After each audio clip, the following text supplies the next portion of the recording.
Hello and welcome everyone. स्वागत है आप सबका हमारे इस यूट्यूब चैनल पे। आज हम लोग इस वीडियो में पढ़ेंगे historical development of higher education. क्या पढ़ेंगे हम लोग? हिस्टोरिकल डेवलपमेंट पढ़ेंगे। ओके, एजुकेशन का या हायर एजुकेशन का जो हिस्टोरिकल डेवलपमेंट है, हमारा प्रेजेंट टाइम का जो एजुकेशन सिस्टम है, प्रेजेंट मॉडर्न एजुकेशन सिस्टम कह सकते हैं। जो प्रेजेंट मॉडर्न एजुकेशन सिस्टम है उसकी शुरुआत कहाँ से हुआ और उसका डेवलपमेंट कहाँ से हुआ। ओके, तो इसके बारे में पढ़ेंगे। ठीक है, उसमें हायर एजुकेशन भी आएगा, एलिमेंट्री एजुकेशन भी आएगा, अब बाकी सारे एजुकेशन जितने भी है सारे का डेवलपमेंट कैसे हुआ एज ए होल हम लोग इस वीडियो में पढ़ेंगे। ओके, अगर आप लोग हमारे चैनल पे नए हैं तो सब्सक्राइब और शेयर अपने दोस्तों के साथ जरूर करना है। ओके, और फीडबैक जरूर देना कि आपको हमारा ये वीडियो कैसा लगा। ओके, हमारा मॉडर्न हायर एजुकेशन है या मॉडर्न एजुकेशन सिस्टम जो है, मॉडर्न एजुकेशन सिस्टम है, इसके एजेंट जो है, क्या बात कर रहे हैं हम लोग? एजेंट। मॉडर्न एजुकेशन सिस्टम के एजेंट जो है वो 3 एजेंट है। 3 एजेंट में कौन कौन है?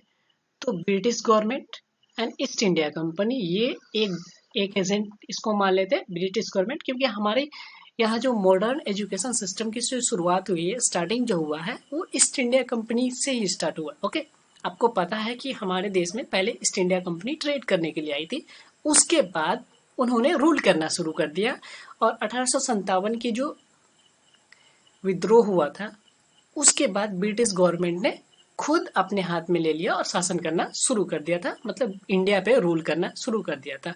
और उस समय का जो एजुकेशन सिस्टम जो था वो उसका पूरी जिम्मेदारी किसके पास थी? ईस्ट इंडिया कंपनी और ब्रिटिश गवर्नमेंट के पास। उसके बाद जब ब्रिटिश गवर्नमेंट हमारे यहाँ शासन कर रही थी, रूल कर रही थी, तो उन्होंने अपने साथ कुछ क्रिश्चियन मिशनरी को भी लेकर के आए थे, या उनको एक प्लान के तहत इंडिया में भेजा गया था। ठीक है, क्रिश्चियन रिलीजन को प्रमोट करने के लिए। तो क्रिश्चियन रिलीजन को जो प्रमोट करने के लिए उन्हें इंडिया में भेजा गया था, तो वो लोग इंडिया में आकर के स्कूल्स एंड कॉलेजेस की शुरुआत की, जिसमें वो अपना क्या कर रहे थे? अपने कल्चरल एजुकेशन दे रहे थे, रिलीजियस एजुकेशन दे रहे थे, और साथ साथ साइंटिफिक जो भी एजुकेशन होता है वो भी दे रहे थे। क्योंकि किसी भी कि थॉट को चेंज करना है, किसी भी को डेवलप बनाना है या अपने और इन्फ्लुएंस करना है, तो सबसे अच्छा तरीका है वो अपनी तरह के एजुकेशन आप उसको अगर देंगे तो डेफिनेटली क्या होगा, वो आपकी ओर चला जाएगा। और तीसरा, इंडियन इंटेलेक्चुअल एंड रिफॉर्मर्स, मतलब इंडिया में भी कुछ पढ़े लिखे लोग, तो इंटेलेक्चुअल लोग थे जो चाहते थे कि हमारे भारतीय लोग पढ़े, और उनके पढ़ने के लिए, उनके एजुकेशन के लिए बहुत ही संघर्ष किए। जैसे कह सकते हो राजा राम मोहन राय, उन्होंने इंडिया में एजुकेशन के लिए और बहुत सारे रिफॉर्म्स भी किए उन्होंने। मदन मोहन मालवीय, जिन्होंने बीएचयू के एस्टेब्लिशमेंट की 1916 में, और भी सैयद अहमद खान कह सकते हैं, गांधी जी जिन्होंने बेसिक एजुकेशन का फॉर्मूला दिया। ओके, तो ये इतने ही नाम नहीं, बहुत सारे और हैं इंडियन इंटेलेक्चुअल्स जिन्होंने मॉडर्न एजुकेशन सिस्टम के लिए, भारतीयों के एजुकेशन के लिए काम किया। ओके, तो ये 3 एजेंट माने जाते हैं। एजेंट कहने का मतलब इन तीनों ने ही एजुकेशन को प्रमोट किया, एजुकेशन को बढ़ावा दिया। ओके, चलिए, होप आपको समझ में आया। अब हम जो पढ़ रहे हैं हिस्टोरिकल डेवलपमेंट को पढ़ने के लिए, इसको आसानी से समझ में आए, इसलिए हम लोग क्या कर सकते हैं, इस हिस्टोरिकल पीरियड को 3 भागों में डिवाइड कर सकते हैं। एक पीरियड जो होगा, पहला पीरियड जब ईस्ट इंडिया कंपनी रूल कर रही थी, मतलब during the east India company 1757 से 1857। ईस्ट इंडिया कंपनी, पता है आपको, ईस्ट इंडिया कंपनी पहले ट्रेड करने के लिए आई थी, बाद में रूल करना शुरू किया। प्लासी की लड़ाई होती है 1857 में, उसके बाद इन्होंने रूल करना शुरू किया, और 1858 के बाद कंपनी का शासन खत्म होकर के ब्रिटिश गवर्नमेंट खुद अपने शासन, मतलब खुद रूल करना शुरू कर दिया। द ड्यूरिंग ब्रिटिश गवर्नमेंट, ठीक है, 1858 से लेकर के 1947 तक उन्होंने शासन किया। तो क्या 1947 तक। और तीसरा, पोस्ट इंडिपेंडेंस, ओके, मतलब आज़ादी के बाद।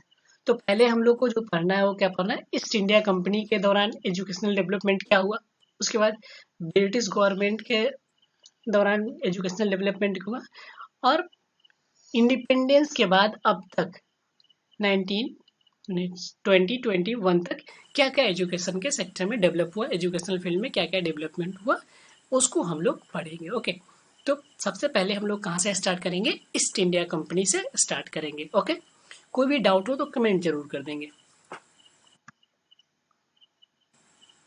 चलिए थोड़ा सा हम लोग बैकग्राउंड देख लेते हैं। मॉडर्न एजुकेशन सिस्टम की शुरुआत तो ईस्ट इंडिया कंपनी से हुई। थोड़ा सा हम हिस्टोरिकल बैकग्राउंड देख लेते हैं। 31 दिसंबर क्या हुआ था? 31 दिसंबर 1600 ईस्वी को कुछ व्यापारियों के समूह को, ब्रिटेन के कुछ व्यापारियों के समूह को ब्रिटेन की महारानी ने एक चार्टर साइन करके दिया, जिसमें यह था कि आप इंडिया में जाकर क्या कर सकते? फ्री ट्रेड कर सकते। इंडिया में जाकर क्या कर सकते? ट्रेड कर सकते।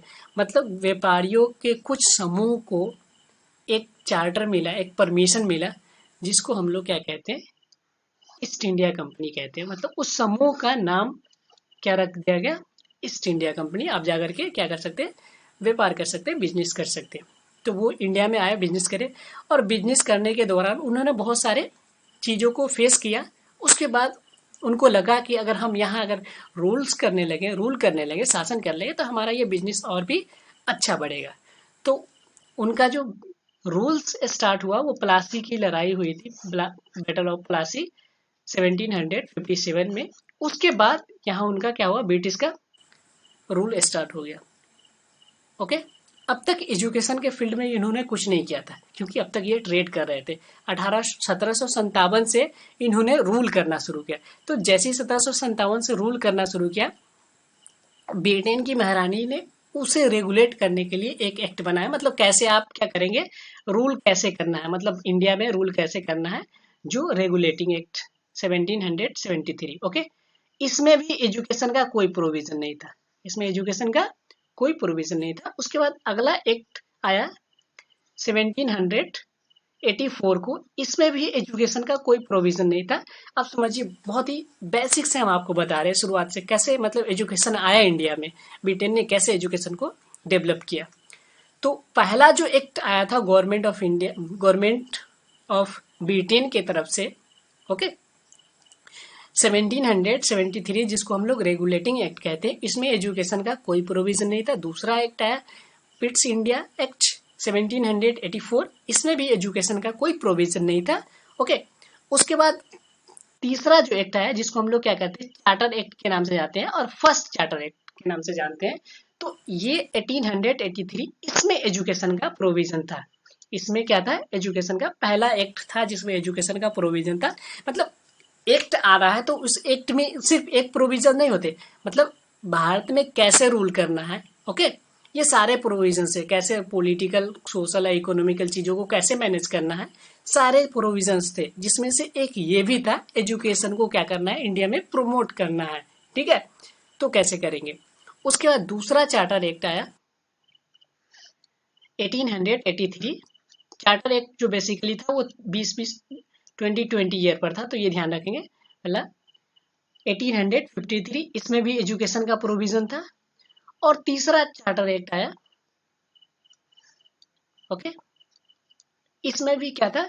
एजुकेशन का प्रोविजन था। तो ध्यान रखें कि जितने भी तीनों चार्टर एक्ट आए, जो पहला एजुकेशन का जो शुरुआत हुआ, ब्रिटिश एजुकेशन का शुरुआत हुआ प्रमोट करने का, वो कहाँ से हुआ? Charter act 1813।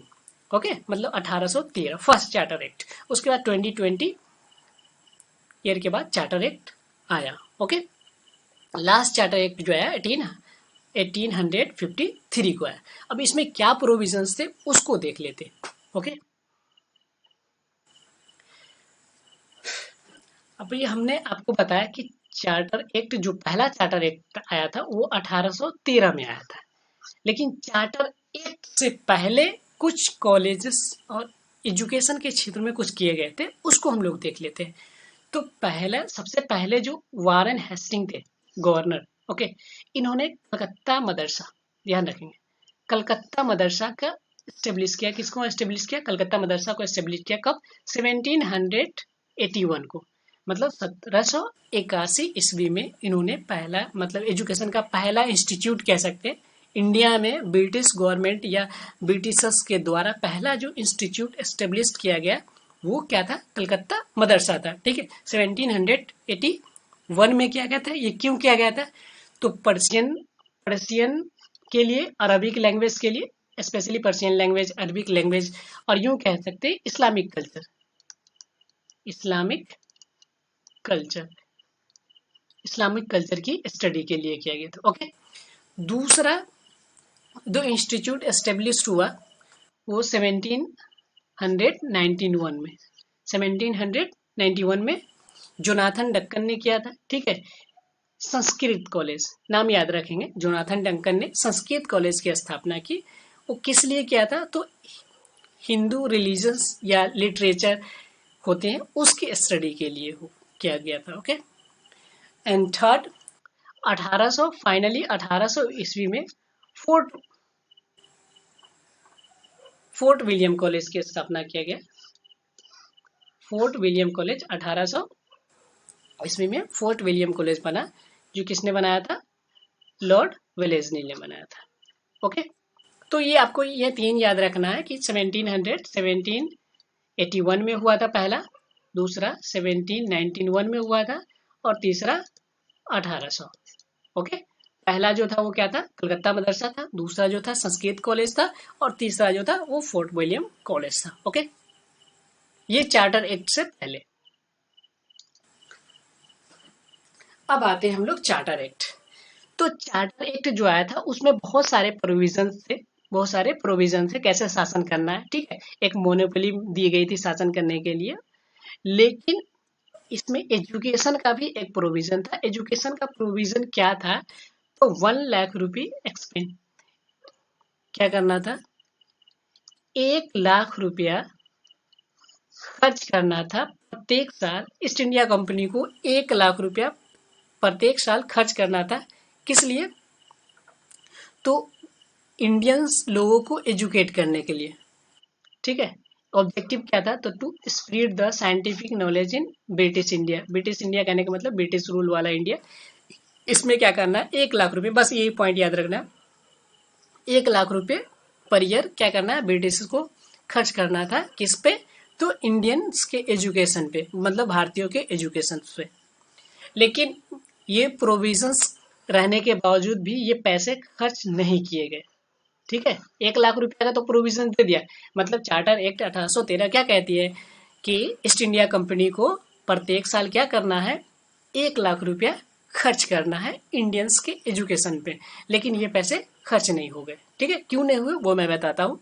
एक बात और, इस चार्टर एक्ट के द्वारा ही क्रिश्चियन मिशनरी को परमिशन दिया गया था कि आप जाकर के इंडिया में अपना क्या कर सकते हैं, रिलीजन को प्रमोट कर सकते हैं।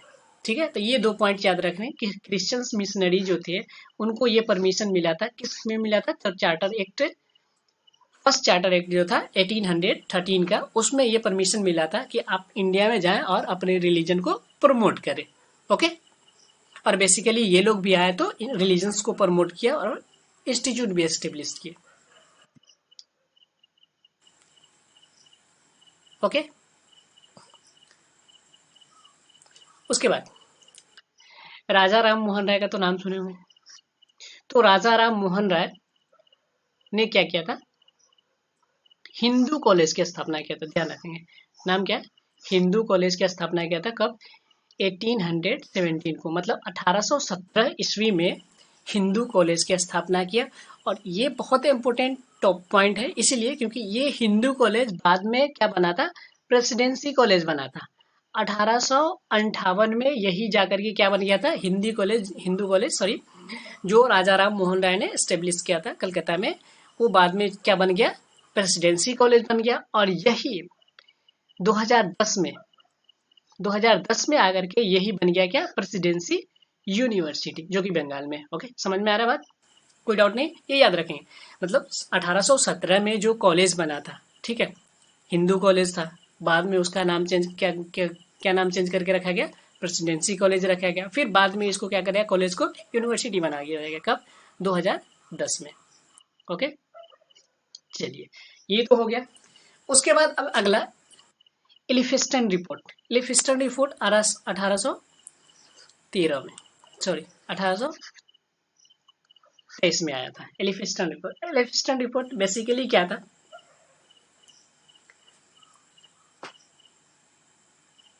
ये एलिफिस्टन रिपोर्ट जो था, इन्होंने इंडिया का जो प्रेजेंट एजुकेशन सिस्टम था, जो कि ट्रेडिशनल एजुकेशन सिस्टम था, ठीक है, उसको स्टडी किया और स्टडी करने के बाद कुछ रिकमेंड किए थे, मतलब सुधार के लिए, उसमें इम्प्रूवमेंट के लिए कुछ रिकमेंडेशन दिए थे। क्या क्या रिकमेंडेशन दिए थे वो देख लीजिए। Appointment of district examination officer, मतलब डिस्ट्रिक्ट एग्जामिनेशन ऑफिसर क्या करना है, अपॉइंट करना है। School supervisor and training of teacher. Elphinstone report क्या था, जरा सिंपल से समझिए। एलिफिस्टन रिपोर्ट में क्या कहा गया था, पहले से एलिफिस्टन रिपोर्ट आया था क्यों, तो स्टडी करने के लिए कि इंडिया का जो एजुकेशन सिस्टम है उसको उन्होंने स्टडी किया, ठीक है। उसके बाद 2-3 पॉइंट रिकमेंड किए, क्यों, तो इम्प्रूव करने के लिए, इंडिया में जो एजुकेशन सिस्टम था उसको इम्प्रूव करने के लिए, ओके। तो उन्होंने सबसे पहले क्या किया था कि डिस्ट्रिक्ट एग्जामिनेशन ऑफिसर इम्पॉइंट होना चाहिए, ठीक है, हर डिस्ट्रिक्ट में। उसके बाद स्कूल सुपरवाइजर इम्पॉर्टेंट, मतलब हर स्कूल में एक सुपरवाइजर हो, ओके।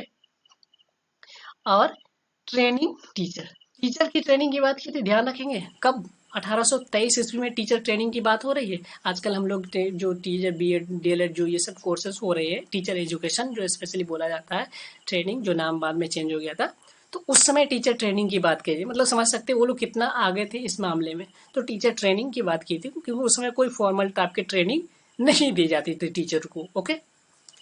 चलिए नेक्स्ट। अब मैंने आपको बताया था कि 1 लाख रुपया का जो प्रोविजन रखा गया था, वन लाख रुपया का जो प्रोविजन रखा हो गया था, वो खर्च नहीं हुआ था। खर्च क्यों नहीं हुआ था, खर्च क्योंकि उन्होंने तो कह दिया था कि इंडियंस को एजुकेट करने पे खर्च करना करना है, लेकिन बाद में क्या हुआ, एक कॉन्फ्लिक्ट हो गया, ओरिएंटल वर्सेस इंग्लिसिस्ट। ओरिएंटल कौन थे, इंग्लिसिस्ट कौन थे, ये समझ लीजिए। ओरिएंटल्स मतलब जो भी भारतीय थे, इंडियंस जो थे, जो ट्रेडिशनल एजुकेशन के फेवर में थे, मतलब हमारे यहाँ जो वर्नाकुलर टाइप का ट्रेडिशनल एजुकेशन जो दिया जाता उसके फेवर में थे, उसको ओरिएंटलिस्ट कहा जाता। जो scientific and British education system जो था, मतलब ब्रिटिशों का जो एजुकेशन सिस्टम उसके फेवर में थे, उसको हम लोग क्या कहते हैं, इंग्लिसिस्ट कहते हैं, ठीक है। तो ओरिएंटलिस्ट और इंग्लिसिस्ट इन दोनों के बीच क्या हो गया, कॉन्फ्लिक्ट हो गया, क्योंकि एक लोग ये ओरिएंटलिस्ट ये चाहते थे कि एजुकेशन जो मिलना चाहिए वो कैसा मिलना चाहिए, जो हमारा जो ट्रेडिशनल एजुकेशन सिस्टम है उस तरह का एजुकेशन मिलना चाहिए, और हमारा जो इंस्ट्रक्शन मीडियम ऑफ इंस्ट्रक्शन है उस मीडियम में इंस्ट्रक्शन मिलना चाहिए। जबकि इंग्लिसिस्ट जो था वो साइंटिफिक एंड इंग्लिश एजुकेशन की बात करते थे कि वैसा होना चाहिए था, ठीक है। तो इन दोनों में क्या हो गया, कॉन्फ्लिक्ट हो गया, किसके बीच, ओरिएंटलिस्ट और, ऑब्वियस सी बात है, दो दो बिल्ली लड़ी और पैसा खर्चा नहीं हुआ, मतलब इंग्लिशिस्ट और ओरिएंटलिस्ट दोनों आपस में लड़े, और इस वजह से क्या हुआ, क्योंकि जो फाइनल डिसीजन होता तब तो पैसा खर्चा होता, तो पैसा खर्च नहीं रह गया, जो भी प्रोविजन थे 1 लाख रुपए बचे रह गए, ठीक है। इसीलिए due to these issues, the sum of money allotted was not given until 1823। 1823 तक जो पैसे दिए गए थे वो खर्च नहीं हुए। Good it. चलिए नेक्स्ट। अब इस जो ओरिएंटलिस्ट और इंग्लिसिस्ट के बीच जो कन्फ्लिक्ट था, कन्फ्यूजन था, उसको दूर करने के लिए, उसके सोल्यूशंस के लिए, ठीक है, एक कमिटी बैठी, जिसको हम लोग क्या कहते हैं, general committee of public instruction. क्या कहते हैं उसको हम लोग, general committee of public instruction. General committee of public instruction, GCPI, ये 1823 में बैठी, ठीक है। इनको ये था कि सॉल्यूशन निकालना था कि ओरिएंटलिस्ट और इंग्लिसिस्ट के बीच जो कॉन्फ्लिक्ट है उसको दूर किया जाए, और डिसीजन, तो इन्होंने दूर करके ये डिसीजन दिया कि 1 लाख रुपया का जो प्रोविजंस है वो किस पे खर्च होना चाहिए, तो इंडियंस के एजुकेशन पे जो खर्च होना था वो ओरिएंटलिस्ट नहीं, ट्रेडिशनल एजुकेशन सिस्टम जो था, ठीक है, जिसको हम लोग क्या कहते हैं, ओरिएंटलिस्ट कहते हैं। तो वो ओरिएंटलिस्ट के एजुकेशन सिस्टम पे खर्च करना था, मतलब ट्रेडिशनल इंडियन ट्रेडिशनल एजुकेशन जो है यहाँ की इंडिया की वर्नाकुलर एजुकेशन सिस्टम है उस पे खर्च करना इन्होंने डिसीजन दे दिया। ठीक है, किसने इंस्ट्रक्शन डिसीजन दिया? General committee of public instruction ने ये डिसीजन दिया है कि पैसे जो है वो किस पे खर्च हो, ट्रेडिशनल एजुकेशन सिस्टम जो है इंडिया का उस पे खर्च हो। लेकिन इन्होंने तो डिसीजन दे दिया, लेकिन फिर मामला फंस गया। मामला क्या फंस गया कि बाकी जो इंग्लिशेस थे या ब्रिटिशर्स थे वो उन्होंने क्या किया, इसके अगेंस्ट में फिर वो बात करना शुरू कर दिया कि नहीं ऐसा कैसे हो सकता है, हम जो पैसा खर्च करेंगे अपने पैसे खर्च करेंगे तो हम अपनी तरह के एजुकेशन पे खर्च करेंगे, हम इंडियंस के उनके एजुकेशन पे क्यों खर्च करें, वो अपना खुद खर्च करें। ठीक है, तो यूं कह लें कि मामला को तो वो इन्होंने क्या किया था, सॉल्यूशन दे दिया था, लेकिन फिर भी क्या हुआ, सॉल्यूशन नहीं मिला, मतलब बाकी लोग नहीं माने और पैसा फिर खर्च नहीं हुआ। ओके गॉट इट, समझ में आया बात, मतलब सिर्फ प्रोविजन रहा, पैसा नहीं खर्च हुआ। फिर तब तक आ जाता है क्या, दूसरा चार्टर एक्ट आ जाता है, दूसरा चार्टर एक्ट 1833। ओके, अब इस चार्टर एक्ट में भी बहुत सारे प्रोविजंस थे, लेकिन एजुकेशन के लिए क्या प्रोविजन थे, एजुकेशन के लिए प्रोविजन से सिंपल से पहले क्या था, 1 लाख था, इसको बढ़ा करके 10 लाख कर दिया गया। क्या कर दिया गया, 10 लाख, मतलब पहले ये प्रोविजन था कि ईस्ट इंडिया कंपनी को कितने खर्च करना है, 1 लाख रुपए खर्च करने हैं। ठीक है, अब इस सेकेंड चार्टर एक्ट में ये कहा गया कि ब्रिटिश को, सॉरी ईस्ट इंडिया कंपनी को इंडियंस के एजुकेशन पे 10 लाख रुपए खर्च करने हैं। ओके, एनुअल मतलब प्रत्येक साल, एवरी ईयर 10 लाख रुपए खर्च करना, समझ में? 10 लाख रुपए उस अभी के टाइम पे नहीं, उस समय के टाइम पे काफी हो सकते हैं, आप लोग समझ सकते हैं कितने खर्च करना। हाँ, इसमें एक बात याद, अगर ज्यादा ध्यान रखना है तो ये भी याद रख सकते हैं कि चार्टर एक्ट को गवर्नमेंट ऑफ इंडिया एक्ट भी कहते हैं 1833, और इसको सेंट हेलेना एक्ट भी कहते हैं। ओके, पैसे तो भर गया, लेकिन अभी तक भी खर्च कहाँ करना है ये क्लियर नहीं हुआ, तो ध्यान रखेंगे। चलिए नेक्स्ट, अब आपको ये पता है सॉल्यूशन, कॉन्फ्लिक्ट जो था उसका सॉल्यूशन निकाला गया था, लेकिन सॉल्यूशन को नहीं माना गया, फिर 1 लाख से 10 लाख कर दिया गया। ठीक है, अब फिर पैसे को क्यों खर्च करना है, तो फिर एक दूसरा कमेटी बैठती है, फिर दूसरा कमेटी बैठती है general committee on public instruction 2। इसको क्या कह सकते हैं, पहला जो 23 में बैठा था, 1823 में बैठा था, ठीक है, उसको हम लोग पहला कहते हैं, ये दूसरा कमेटी है general committee on public instruction. ठीक है, इसके जो हेड थे वो मैकॉले थे। कौन थे, मैकॉले, जिसको हम लोग लॉर्ड मैकॉले कहते हैं।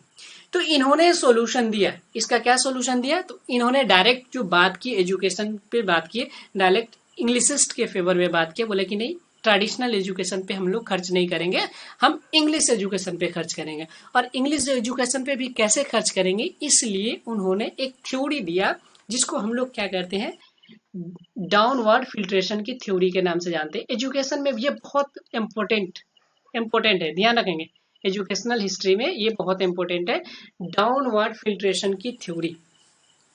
ठीक है, अब ये डाउनवर्ड फिल्ट्रेशन की थ्योरी, पहले तो आप ये समझ गए कि हमको इन्होंने क्या कहा कि इंग्लिश एजुकेशन देना है, इंग्लिश एजुकेशन को प्रमोट करना है, ना कि इंडियन एजुकेशन को, मतलब ट्रेडिशनल इंडियन का ट्रेडिशनल एजुकेशन को प्रमोट नहीं करेंगे। ठीक है, इंग्लिश एजुकेशन को प्रमोट करेंगे। ठीक है, अब उसमें भी एजुकेशन को प्रमोट करेंगे तो इसके लिए एक थ्योरी दिया, डाउनवर्ड फिल्ट्रेशन की थ्योरी, मतलब सबको एजुकेशन नहीं देंगे, हम क्या करेंगे, एकदम अपर क्लास को क्या करेंगे, अपर क्लास या हाई क्लास को क्या करेंगे, एजुकेशन देंगे, और वो क्या करेगी, अपने नीचे वाले क्लास को एजुकेशन देगी। ठीक है, मतलब एक फिल्टर्ड करके एजुकेशन देने, फिल्ट्रेशन मतलब छानना।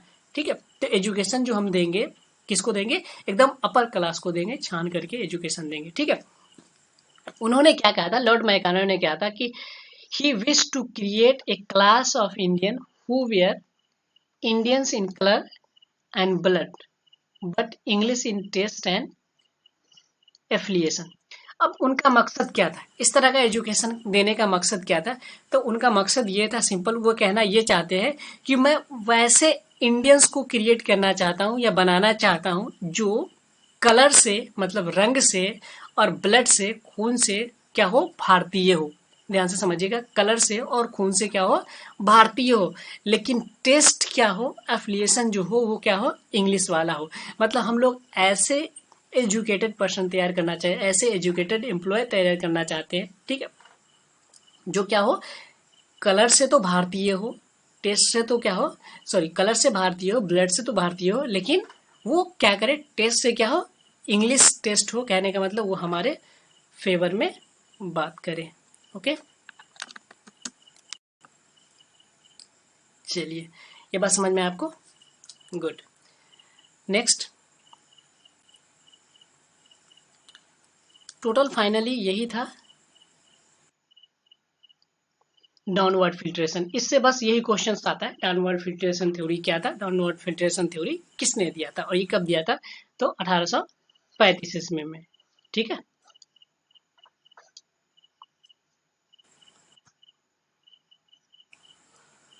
चलिए एक बार फिर से देख लेते हैं कि हम लोगों ने क्या क्या पढ़ा। तो पहले देख रहे थे, सबसे पहले कलकत्ता, पहला जो इंस्टीट्यूट स्टार्ट हुआ था वो कलकत्ता मदरसा था।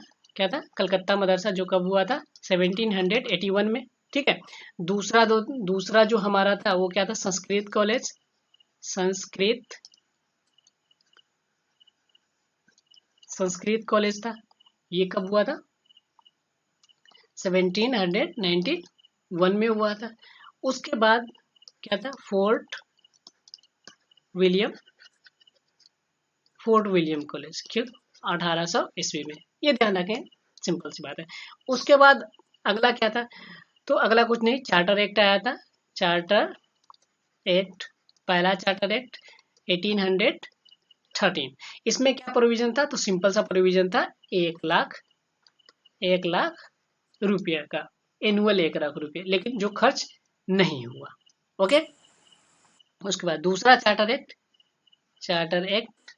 1833 का, ठीक है। इसमें बढ़ा करके क्या कर दिया गया, 10 लाख कर दिया गया कि 10 लाख खर्च करने हैं हमको भारतीयों के एजुकेशन पे। ओके, उसके बाद ये पैसे खर्च नहीं हुए थे, तो इसको खर्च करने के लिए, इसको सोल्यूशन के लिए 1835 में क्या आया, मैकॉले ने थ्योरी दिया, जिसको हम लोग क्या कहते हैं, डाउनवर्ड फिल्ट्रेशन की थ्योरी कहते हैं, डाउनवर्ड फिल्ट्रेशन फिल्ट्रेशन इसको हम लोग क्या कहते हैं, डाउनवर्ड फिल्ट्रेशन की थ्योरी कहते हैं। ओके, तो आज के लिए इतना ही, ठीक है। नेक्स्ट वीडियो में इससे आगे हम लोग बात करेंगे। अगर आप लोग को हमारा वीडियो पसंद आ रहा है तो लाइक, शेयर एंड सब्सक्राइब जरूर करें। Thank you.